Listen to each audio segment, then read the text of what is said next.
Welcome to 24/7 news TV. ఈ రోజు మనతో పాటు BRS party leader Gautam Prasad గారు ఉన్నారు. ఆయనతో మాట్లాడదాం. హాయ్ సార్, నమస్తే. నమస్తే. ఎలా ఉన్నారు సార్?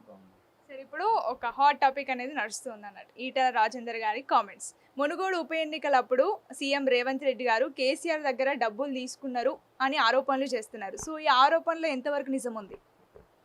అంటే ఆరోపణలో ఎంతవరకు నిజం ఉంది అని చెప్పేసి అనుకుంటే దానికి సమాధానం చెప్పాల్సింది ఈటెల రాజేందర్ గారు. తీసుకున్నారు అని చెప్పేసి అంటే ఎక్కడికి తీసుకున్నారు, ఏం తీసుకున్నారు, కేసీఆర్ గారు ఆయనకెందుకు ఇస్తారు, ఇవ్వాల్సిన అవసరం వాళ్ళకేముంది. అదేవిధంగా అక్కడ అంత పెద్ద వాళ్ళ పోటీయే కాదు, ఏమన్నా పోటీ ఆ రోజు అని అనుకుంటే బీజేపీ పోటీ అని చెప్పేసి అనుకున్న సందర్భంలో కేటీఆర్ గారు డైరెక్ట్గానే మాట్లాడారు. మీకు అక్కడ ఈ సీటుతో వచ్చేది లేదు, పోయేది లేదు, ఎందుకండి అని చెప్పేసి ఆ రోజు అక్కడ జిల్లా అధ్యక్షుడితోనే కేటీఆర్ గారు డైరెక్ట్గా మాట్లాడింది మనం అంతా విన్నదే.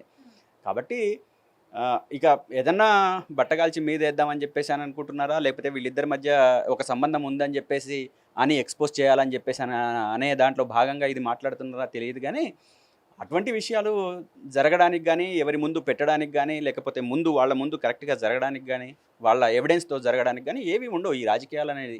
కాబట్టి దానికి ఏదైనా స్పష్టత ఇవ్వాల్సి ఉంటే రాజేంద్రన్ అనే ఇవ్వాలా, తప్పితే కేసీఆర్ గారో లేకపోతే బీఆర్ఎస్ పార్టీయో లేకపోతే రేవంత్ రెడ్డి గారో ఇవ్వాల్సిన అవసరం లేదు.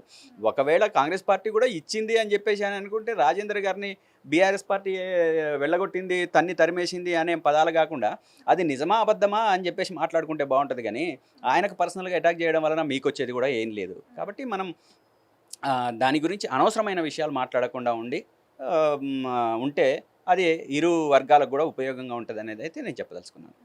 ఓకే, ఇప్పుడు భారత్ పాకిస్తాన్ యుద్ధం విషయానికి వస్తే ఈ కాల్పుల విరమణ అనేది ఎంతవరకు కరెక్ట్? ఎందుకంటే పాకిస్తాన్ని నమ్మేటట్టు లేదు, అది ఎప్పుడు ఎలా దొంగ దెబ్బ తీస్తుందో తెలియదు. దానికి ఈ కాల్పుల విరమణ చేసుకోవడం కరెక్టేనా? కాల్పుల విరమణ జరిగిందా, అసలు యుద్ధం జరిగిందా, లేకపోతే ఏంటి అనేది ఈరోజు బీజేపీ ప్రభుత్వానికి ఒక క్లారిటీ లేదు. వాళ్ళు క్లియర్గా మేము యుద్ధం చేసాము అని చెప్పట్లేదు. అదేవిధంగా మేము సీజ్ ఫైర్ చేశామని చెప్పేసి కూడా వాళ్ళు చెప్పట్లేదు. అదేవిధంగా మేము ఇంకా కొనసాగిస్తామని చెప్పేసి ఇంకోవైపు చెప్తున్నారు. యుద్ధమే జరిగినప్పుడు కొనసాగింపు ఎక్కడిది అనేది మా ప్రశ్న. యుద్ధం జరగలేదని మీరే చెప్తున్నారు, మళ్ళీ కొనసాగుతుందని మీరే అంటారు. అంటే దీంట్లో ఏది ప్రామాణికంగా తీసుకోవాలనో అర్థం కాని పరిస్థితిలో మనమంతా ఉన్నాం. ఈరోజు బీజేపీ ఆడుతున్న నాటకంలో మనమంతా పావులు, మనమంతా వెర్రిబాగులుగా మారిన పరిస్థితి ఉంది తప్పితే నిజాలు మనకేం తెలియదు.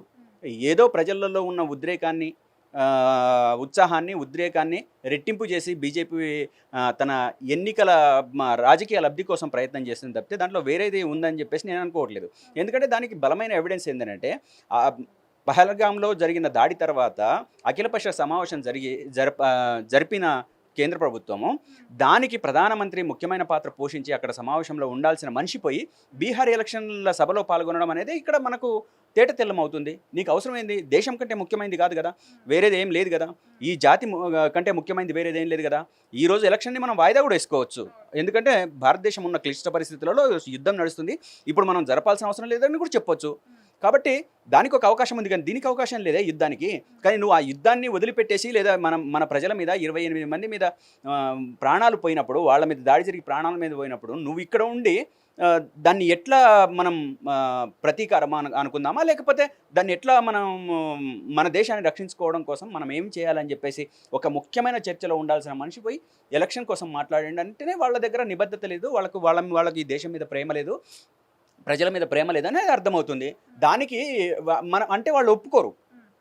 వాళ్ళ క్యాడర్ ఏం చేస్తుందనంటే దానికి మనస్ఫూర్తిగా తీసుకోవడానికి అంగీకరించారు వాళ్ళు. ఒకవేళ అంగీకరిస్తే మనం ఏదైనా మాట్లాడుకోవచ్చు. ఎందుకంటే అక్కడ జరిగిన భద్రతా వైఫల్యం అని చెప్పేసి వాళ్ళు మాట్లాడుతున్నారు, కేంద్రం వాళ్ళు మాట్లాడుతున్నారు. అసలు భద్రతా వైఫల్యమే లేదని చెప్పేసి వాళ్ళ క్యాడర్ మాట్లాడుతూ ఉంది. దాన్ని స్వీకరించడానికి వీళ్ళు సిద్ధంగా లేరు, స్వీకరింప చేసేటట్లుగా మాట్లాడడానికి వాళ్ళు సిద్ధంగా లేరు. రకరకాల సమస్యలు ఉన్నాయి. కాబట్టి వాళ్ళ రాజకీయ లబ్ధి కోసం ఆడుతున్న నాటకం తప్పితే వేరేది లేదనేది అయితే మాకున్న స్పష్టమైన అవగాహన. Okay sir, thank you so much.